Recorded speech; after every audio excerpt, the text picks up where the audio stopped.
हर हर महादेव। देवों का देव महादेव जी के चरण में प्रणाम करती हूँ। मेरा प्रणाम स्वीकार हो। गुरु भाई बहना, मैं एक कथा सुनाने जा रही हूँ। इस कथा को पूरा सुनिए, रह जानिए। हर हर महादेव, घर घर महादेव। गुरु भाई बहना, एक किसान थे और किसान की एक बेटी थी, बहुत छोटी थी। वो खेलने जाती थी तो उसका पड़ोस में शिव चर्चा हो रहा था। जब पड़ोस में शिव चर्चा हो रहा था तो वो जाकर और शिव गुरु के ज्ञान ले ली।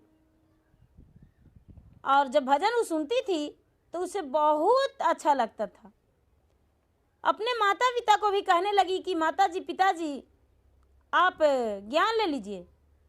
तो कहने लगे कि नहीं नहीं, ये सब तो जो गलत लोग होते हैं, पाप कटने को लिए शिव चर्चा करते हैं।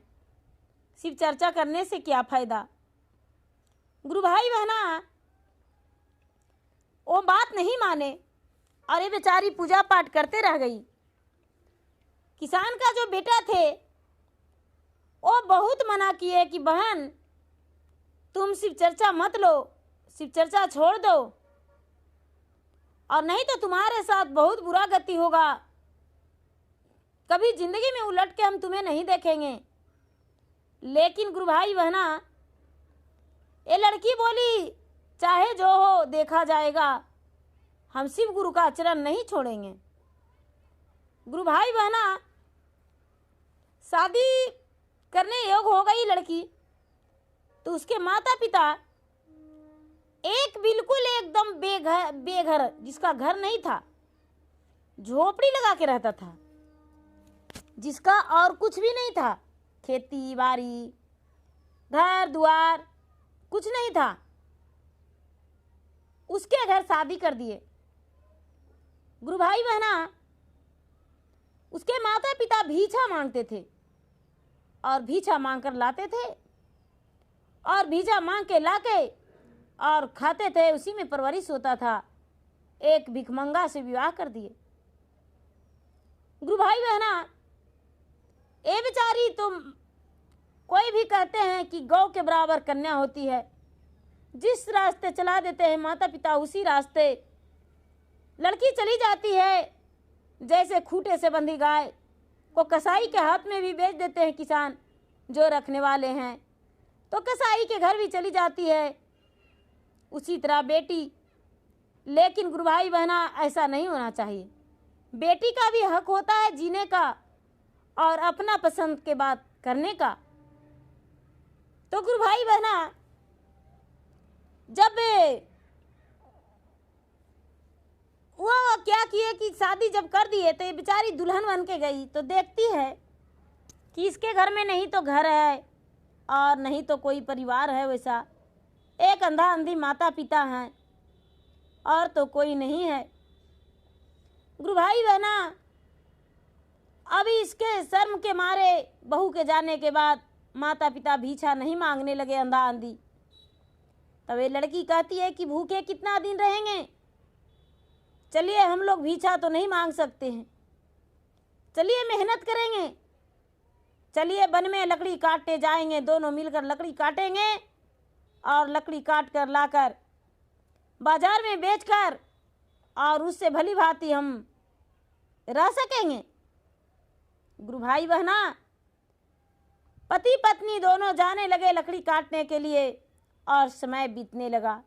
इसका जो समय था बहुत अच्छा सुखी समय बीतने लगा। और गुरु भाई बहना, धीरे धीरे 2 बच्चे भी हो गए। इनका जो सास और ससुर थे उनका दोनों का देहांत हो गया, स्वर्ग की प्राप्ति हो गया उनका।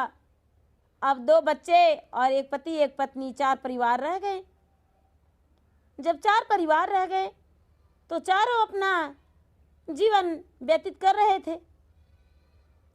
गुरु भाई बहना, एक दिन उसके पति अपने पत्नी के साथ वन में गए लकड़ी काटने को लिए। और जब लकड़ी काटने को लिए गए तो जिस लकड़ी टहनी काट रहे थे उसी टहनी पे एक काला नाग था। काला नाग का पोंछ पे कुल्हाड़ी से लग गया गुरु भाई बहना, और घायल नाग ये लकड़हारा को काट लिया। और जब लकड़हारा को काट लिया तो बड़े जोर से आवाज दिया कि मुझे बचाओ, मुझे तो सर्प ने डांस लिया। गुरु भाई बहना, ये बेचारी पत्नी अपने पति को झट से अकवारी में धर ली और नीचे उतार ली पेड़ से।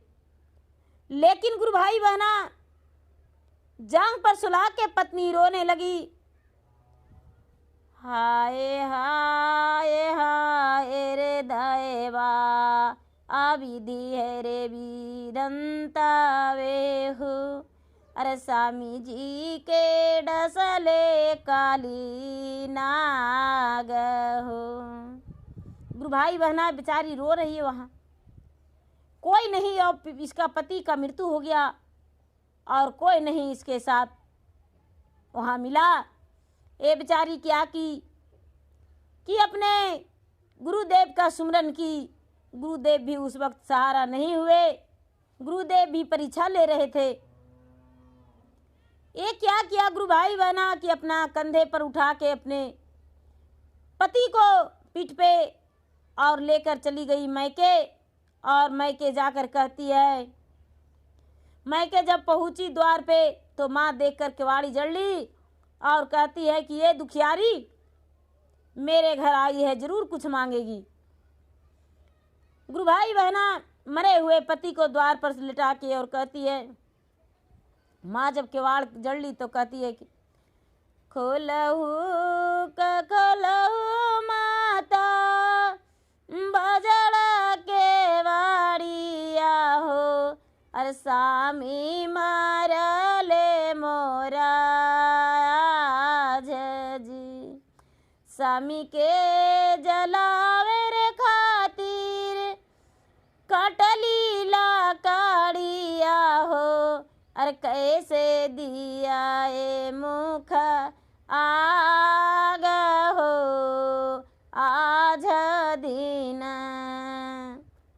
कहती है माँ उसको, तो जे धैलू रे बेटी शिव के चरनिया हो, शिवाजी करतन तोर सहाई रे आज दीना। माँ बदल के वाड़ नहीं खोली, कहती है कि देइयो में देईता माता आगिया से सलाइया रे, अरे स्वामी के करव अग्नि संस्कार रे आज दीना। कह रही बेचारी की, हे माँ अग्नि सलाई दे दो, नहीं कुछ दो, मुझे पति का अग्नि संस्कार करना है। हम लकड़ी तो जुमा लेंगे लेकिन आग कहाँ से लाने जाएं। पति को लाश लेकर लौटने लगी तो पिता मिल गए तो पिता से आप जोड़ी करने लगी, गोड़ तोर परियो पिताजी हाथ तोरा जोड़ी जी, अरे स्वामी जी के लसवा तनी उठावऊ रे आज दीना, स्वामी के डसले काली नाग रे बान में। बेचारी कहती है कि स्वामी के लाश थोड़ा सा उठाने में मदद कर दीजिए पिताजी, स्वामी का नाग डस लिया है। इसके पिता कहते हैं, तो जहला बेटी शिव के पुजारिया हो, शिवा उठे तन स्वामी के लाश रे आज दीना, शिवा पहुँच तन तोहरी पास रे आज दीना। करे पिताजी कि शिव जी तुम्हारे पास पहुँचेंगे, हम तुम्हारे पति का लाश क्यों छुएंगे।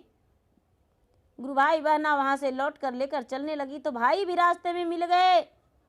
तो भाई से कहती है, गोड़ तोर परियो भैया हाथ तोर जोड़ियो जी, अरे बड़ा रे दुखियावा हमारा पारल रे एही समैया, स्वामी के लसवा तनि उठा दरे आज दीना। गुरु भाई बहना अपने भाई से कहती है कि स्वामी का लाश मेरा उठा दीजिए, मेरे स्वामी का नाक डस लिया है। उसका भाई ने निर्दयी बोला, बेरी बेरी कहली रे बहिना, बेरी सा मुझावाली रे, अरे कबहू ना मनला हमारी बात रे ओही दिनमा, यही से करली रे बहिनी भिख मंगा से बियाह रे, ओही से डसलक काली नाग रे आज दीना।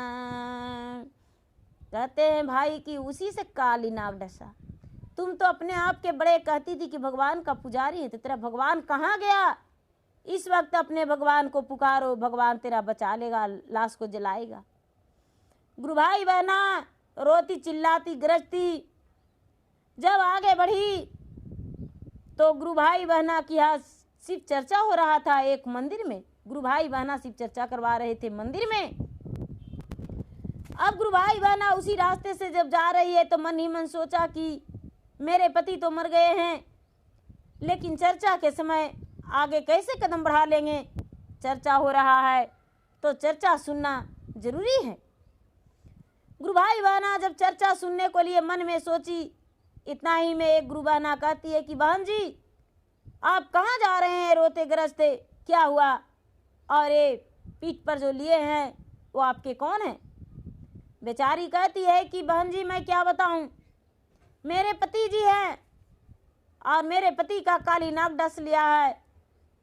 मैं मैके गया मदद के लिए, लेकिन मेरा मैके तो निर्दयी है, मेरा मदद नहीं किया। गुरु भाई बहना सभी शिष्या बहना कहने लगे कि हे बहन हम तुम्हारा मदद करेंगे, लेकिन पहले चर्चा तो होने दो। अब गुरु भाई बहना मंदिर में लाश को रख दिया गया और सारी शिष्या गुरु भाई बहना जितना थे सब चर्चा करने लगे। चर्चा करने लगे, चर्चा करते करते करते करते पूरा दिन बीत गया, रात बीत गया, फिर दिन बीत गया। गुरु भाई बहना जैसे लोग आजकल धरना पर बैठते हैं उसी तरह सभी गुरु भाई बहना जितना वहाँ पे उपस्थित थे वो सब महादेव के धारणा में बैठ गए कि जब तक महादेव प्रकट नहीं होएंगे तब तक हम लोग अन्न जल ग्रहण नहीं करेंगे। मेरा एक शिष्या बहना का पति आज नाग डासने के कारण इस दुनिया से चल बसे हैं, तो महादेव को आना पड़ेगा। तो ये सत्य कहते हैं गुरु भाई बहना कि किसी रूप से ना किसी रूप से महादेव प्रकट होते हैं, एक साधु का रूप धारण करके। और कहने लगे कि भाई यहाँ पर क्या चीज का मेला है, इस मंदिर में इतना भीड़ क्यों लगाए हैं? सारा लोग कहने लगे कि हम लोग धारणा में बैठे हैं, महादेव के चर्चा हो रहा है और एक शिष्या बहन का पति जो है मरे पड़े हैं, उनका नाग डास लिया है और नाग डासने के कारण मृत्यु हो गया है। कहने लगे जरा हमें भी देखने दो। तो सारा लोग हट गए और सारा लोग हट के एक तरफ हो गए और भोलेनाथ जो रूप बदले, भोलेनाथ जाकर और प्रेम पूर्वक उनका अमृत जल उनका मुंह में छिड़क दिए, पिला दिए और मुंह पोंछते उठ के बैठ गए और कहने लगे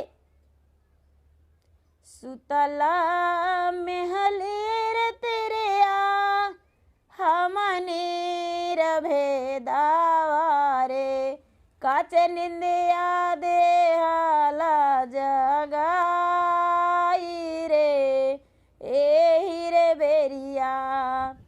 पत्नी कहती है काचे जे निंदिया सामे सुते दो समाना माजी, अरे आजू केरा दिनमा खुशिया देना रे ए हीरे बेरिया।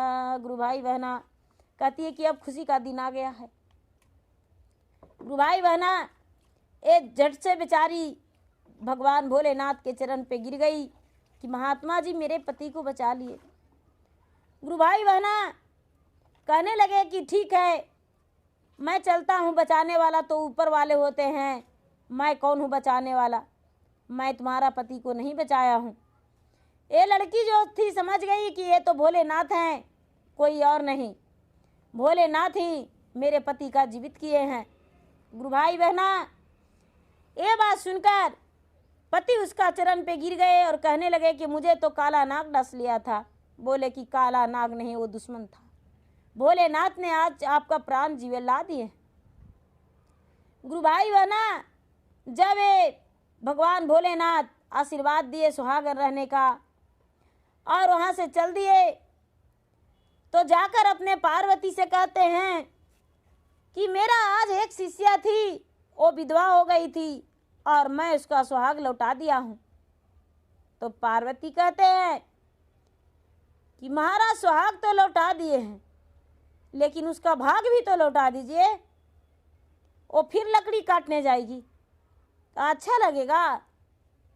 नहीं महादेव, उसको ऐसा कीजिए कि जिसमें वो बेचारी लकड़ी काटना छोड़ दे। महादेव कहने लगे कि लक्ष्मी, आप तो लक्ष्मी हैं, हम तो आपसे पीछे हूँ, तो आप दे दीजिए तो हम भर देंगे। पार्वती बोले हाँ ठीक है। अब ये गुरु भाई बहना जब घर गई है तो घर तो इसका छोटा सा एक झोपड़ी था, लेकिन खूब सुंदर इसका बंगला बन गया और द्वार पे इसका बाग फुलवाड़ी हो गया।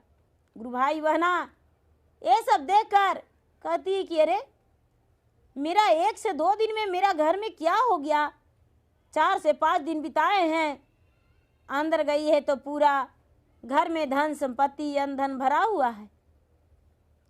गुरु भाई बहना अब ये बेचारी कहती है कि ये महादेव का कृपा है। और नैहर जो था, नैहर बिल्कुल गरीब हो गया।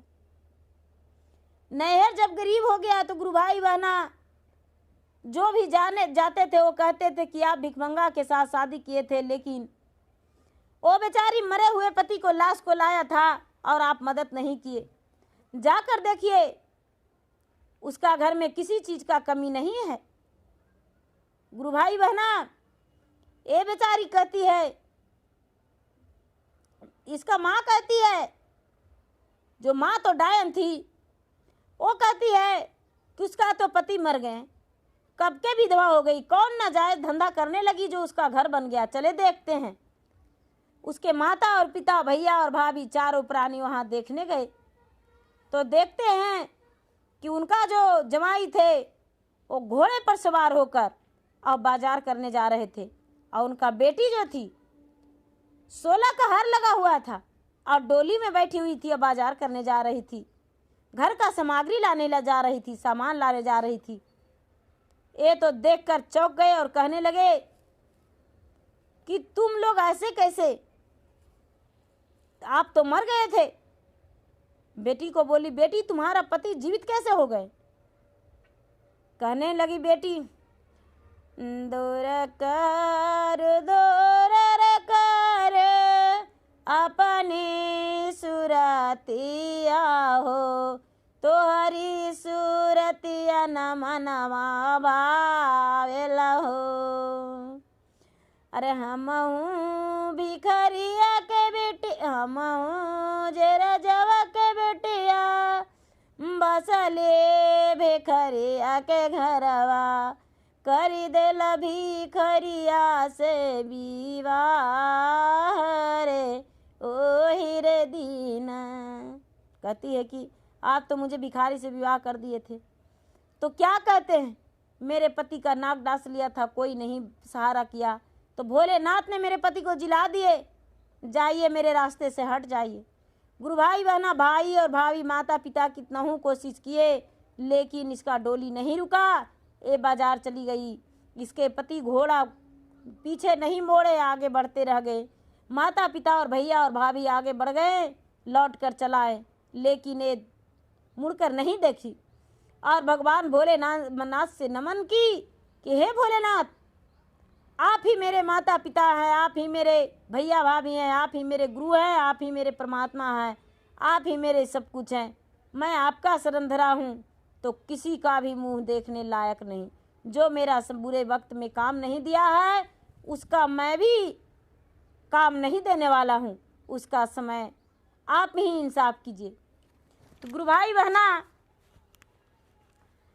बेचारी शिष्या बहना का कितना कष्ट हुआ, फिर भी भगवान का चरण नहीं छोड़ी।